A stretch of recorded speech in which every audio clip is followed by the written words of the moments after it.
аз қисмҳои ҳарбӣ боздид намудани волидайн ҳамасола ба ҳукми анъана даромада имконият фароҳам меорад, ки падару модар аз аҳволи фарзанди худ бештар огаҳӣ пайдо намояд. ин навбат ҳайати 70-нафари волидайн аз қисмҳои ҳарбии шаҳри Душанбе, ноҳияҳои тобеи Марказ, вилояти Хатлон, вилояти Мухтори Кӯҳистони Бадахшон боздид ба амал оварданд. Бо ин мақсад комиссарияти ҳарбии вилоят тасмим гирифт, ки ташрифи волидайни сарбозонро ташкил ва боздиди онҳоро таъмин намояд. таври муовини комиссари ҳарбии вилоят иброз дошт, роҳандозӣ намудани чунин амалҳои муҳим саривақтӣ буда он на танҳо рӯҳии сарбозонро борида мегардонад, балки барои беҳтару хубтар паси сар намудани хизмат кӯмаки ҳамаҷониба мерасонад.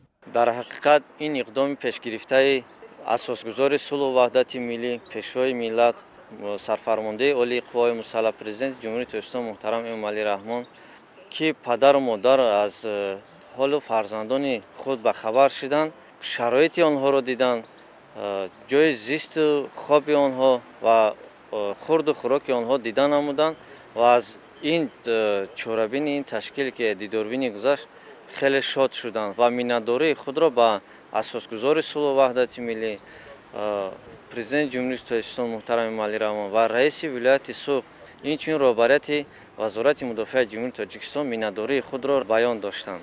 бояд тазаккур дод, ки сафарбарнамоии волидон ба қисми ҳарбии мамлакат ва шиносоии онҳо бо шароити хизматӣ ба ҳукми анъана даромада, он ҳамасола бо ташаббуси роҳбарияти мақомоти иҷроии ҳокимияти давлати вилояти Суғд роҳандозӣ мешавад.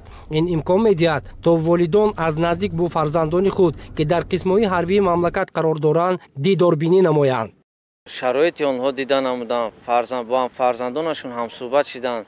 дар қисмҳои ҳарбӣ хонаи волидайн ташкил шудааст, ки падару модаро то ҳатто дар он ҷо шабонарӯз бо фарзандони худ вақти худро мегузаронданд ва аз тамоми шароиту хизмати онҳо огаҳ шуданд. комиссарияти ҳарбии вилоят минбар нақша доранд, ки чунин чорабинӣ, дидорбинии падару модарон аз фарзандонашон бештар бароҳ монда шавад. ин иқдом имконият медиҳад, ки ҷавонон бо рӯҳияи баланд дар сафи қувваҳои мусаллаҳ хизмат намоянд. роҳандозии ҳамин гуна тадбирҳо имконият дод, ки сол аз сол теъдоди ихтиёронии хизмат дар сафи артиш афзояд. ҳамзамон волидон низ зимни дидорбинии фарзандони худро ба ватандӯстиву хештаншиносӣ даъват намуда, ба онҳо хизмати содиқонаю софдилонаро талқин месозанд. ҳамзамон бояд гуфт, ки имрӯзҳо дар тамоми қисмҳои низомии мамлакат бо талошҳои пайвастии сарфармондаи олии қувваҳои мусаллаҳ, пешвои миллат муҳтарам Эмомалӣ Раҳмон шароити хуб фароҳам оварда шудааст. аз ин лиҳоз артиши миллӣ аз ҷиҳати моддию техникӣ ва ҳам аслиҳаи ҳарбӣ хеле пуриқтидор мебошад.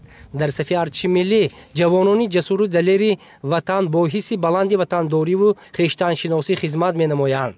сарбозони ғайру далер бебок баҳри ҳимояи марзу бӯми кишвар хизмати модарватанро сарбаландона паси сар менамоянд.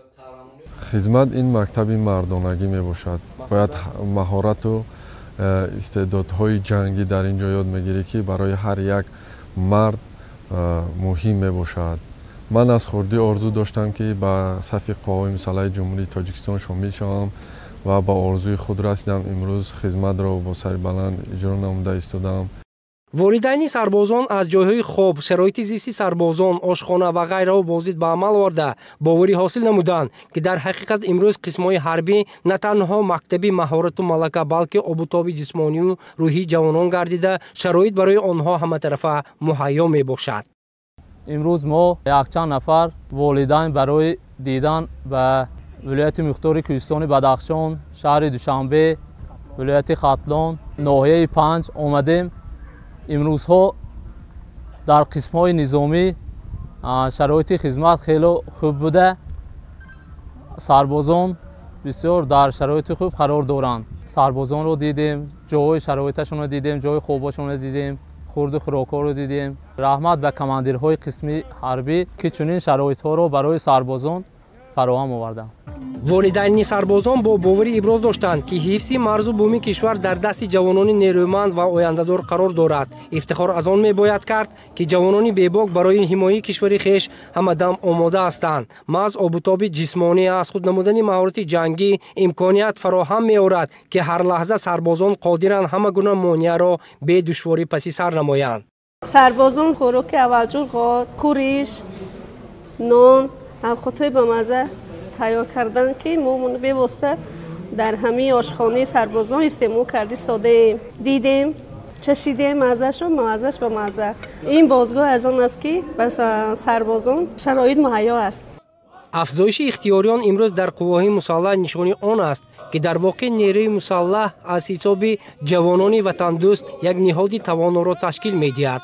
قوای مسلح جمهوری تاجیکستان برای محافظت یکپارچگی وطن محبوب از حساب جوانان نیرومند آماده گردیده امروز در حفظ فضای هوایی دولت، محافظت مسلحانه سرحد دولتی، تشکیل و پیشبرد مدافع حدودی، وظیفه‌های صلح‌آورانه که از عهده‌داری‌های بین‌المللی برمی‌آید آماده هستند. هر یک سرباز سوگند یاد کرده است که خدمت برداشت داشته خود را سربلندانه به اجرا می‌رساند.